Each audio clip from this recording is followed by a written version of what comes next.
ಎರಡೆರಡು ಸತಿ ಜನಪ್ರತಿನಿಧಿಯಾಗಿ ಆಯ್ಕೆ ಆಗಿದ್ದವ್ರು ನೀವು. ಜನ ನಿಮ್ಮನ್ನ ಈ ಕ್ಷೇತ್ರದ ಸಂಸದರನ್ನಾಗಿ ಆಯ್ಕೆ ಮಾಡಿ ಕಳಿಸಿದ್ರು.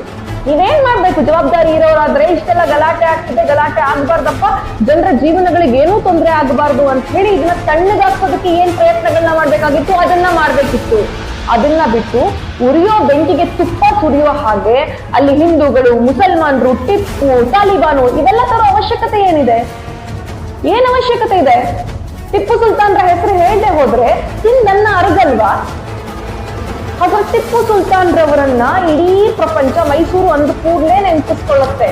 ಟಿಪ್ಪುವಿನ ಸಂತತಿಗಳು ಯಾರು ಅಂತ ಅಂದ್ರೆ ಅನ್ಯಾಯದ ವಿರುದ್ಧ ನಿಲ್ಲುವವರು, ಕಾನೂನನ್ನ ಕೈಗೆತ್ಕೊಳ್ಳೋರಲ್ಲ. ಹಿಂದೂಗಳು ತಪ್ಪು ಮಾಡಿದ್ರು ಅಂತ ತಕ್ಷಣ ಇಡೀ ಹಿಂದೂಗಳು ಕೆಟ್ಟವರು ಅಂತ ಹೇಳಕ್ಕಾಗತ್ತಾ?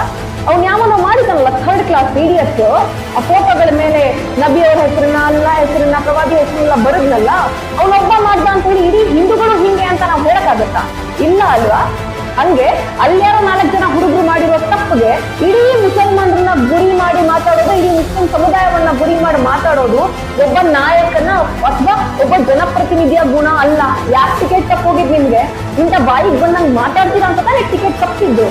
ಬಾಯಿಗೆ ಬಂದಂಗ್ ಮಾತಾಡೋದನ್ನ ಬಿಟ್ಟು ಏನ್ ಮಾತಾಡ್ತಾ ಇದ್ದೀನಿ, ಯಾವ ಜಾಗದಲ್ಲಿದ್ದೀನಿ, ಏನ್ ಕೃತ್ಯ ನಡೆದಿದೆ, ಏನ್ ಗಲಾಟೆ ಆಗ್ತಿದೆ, ಇದನ್ನ ತಣ್ಣಗಾಕೋದಕ್ಕೆ ನನ್ನ ಕೈ ಏನ್ ಸಾಧ್ಯ ಆಗುತ್ತೆ ಅನ್ನೋದನ್ನ ಒಬ್ಬ ಜನಪ್ರತಿನಿಧಿ ತಿಳ್ಕೋಬೇಕು. ಈಗ ನಿಮ್ ಮಾರ್ಕೆಟ್ ವ್ಯಾಲ್ಯೂ ಕಡಿಮೆ ಆಗಿದೆ, MP ಟಿಕೆಟ್ ಕೊಡ್ಲಿಲ್ಲ, ಸೈಡ್ ಲೈನ್ ಆಗಿದ್ದೀರಾ, ಅದಕ್ಕೆ ಇಲ್ಲಿ ನಾನು ಹೆಂಗೆ ಬೇಳೆ ಬೇಯಿಸ್ಕೊಳ್ಳಿ ಅಂತ ರಂಗಪ್ರವೇಶ ಮಾಡಿದೀರಾ. ನಾನು ನಮ್ಮ ಇಡೀ ಮೈಸೂರಿನ ಜನರಲ್ಲಿ ವಿನಂತಿಸ್ಕೊಳ್ಳೋದೇನು ಅಂತ ಅಂದ್ರೆ, ಇಂತಹ ಕಿಡಿಗೇಡಿಗಳು, ಪ್ರತಾಪ್ ಸಿಂಹನಂತ ಕಿಡಿಗೇಡಿಗಳು ಹೇಳುವಂತ ಹೇಳಿಕೆಗಳಿಗೆ ಬೆಂಬಲವನ್ನ ಕೊಡಬೇಡಿ. ಮುಸಲ್ಮಾನರು, ವಿಶೇಷವಾಗಿ ಮೈಸೂರಿನ ಮುಸಲ್ಮಾನರಾಗಿರುವಂತಹ ನಾವುಗಳು ಸೌಹಾರ್ದ ಪ್ರಿಯರು.